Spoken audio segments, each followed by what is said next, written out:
मैं सरवण सिंह पंदेर इस समय शंभू मोर्चे से बोल रहा हूं और हमारे आंदोलन को चलते हुए 329वां दिन हो गया। डल्लेवाल जी के अमर अनशन को 44वां दिन हो गया, लेकिन भारत सरकार अड़ियल रवैया अपना के बैठी है। मोदी सरकार को कोई चिंता नहीं है और अभी जो हमारी विपक्ष और सत्ता पक्ष है वो दिल्ली की इलेक्शन जीतने की जंग में रिझा हुआ है। उनको किसान, मजदूर और आम जनता का कोई फिक्र नहीं है। जहां तक हमने दोनों फोरमों ने, किसान मजदूर मोर्चा और एसकेएम नॉन पॉलिटिकल ने जो निर्णय लिए हैं कि 26 जनवरी को पूरे देश भर में कोई देश का गांव नहीं होना चाहिए जहां से करोड़ों की संख्या में या लाखों की संख्या में ट्रैक्टर निकलकर रोड पर नहीं आने चाहिए, जो निर्णय किया है। और उसी के साथ साथ 13 को लोहड़ी के दिन हमने जो नया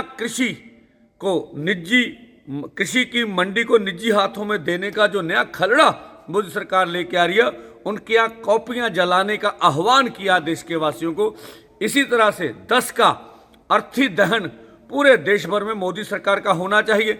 अगर आप एमएसपी लीगल गारंटी कानून लेना चाहते हैं, देश के किसान मजदूर को कहता हूं, अगर देश के किसान मजदूर की कर्ज माफी चाहते हैं, अगर मजदूर 200 दिन नरेगा और अच्छी दिहाड़ी चाहता, अगर देश का आदिवासी संविधान की 5वीं अनुसूची लागू करना चाहता है, तो करोड़ों करोड़ों की संख्या में निकलिए और मोदी सरकार का अर्थी दहन करिए।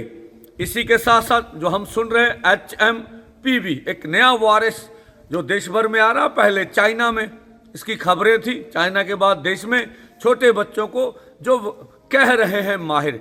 चलो ये खोज का विषय है, पर मैं आपको ये कहना चाहूँगा, जब हमारा दिल्ली आंदोलन पहला चल रहा था, कोरोना आया, अब दिल्ली आंदोलन 2 पूरे देश भर में बढ़ रहा है, अब ये वायरस आ रहा है।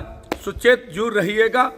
और जो फार्मास्यूटिकल कंपनियां हैं कॉरपोरेट की, वो अपना व्यापार करने के लिए पूरे ललचित रहती हैं कि कुछ ना कुछ ऐसा हो। और इसी के साथ साथ 13 को बाद फिर दोनों फोरम मीटिंग करेंगे और इससे बड़े ऐलान भी आने वाले समय में हो सकते हैं। आज नहीं तो कल मोदी सरकार को सारी मांगे माननी पड़ेंगी।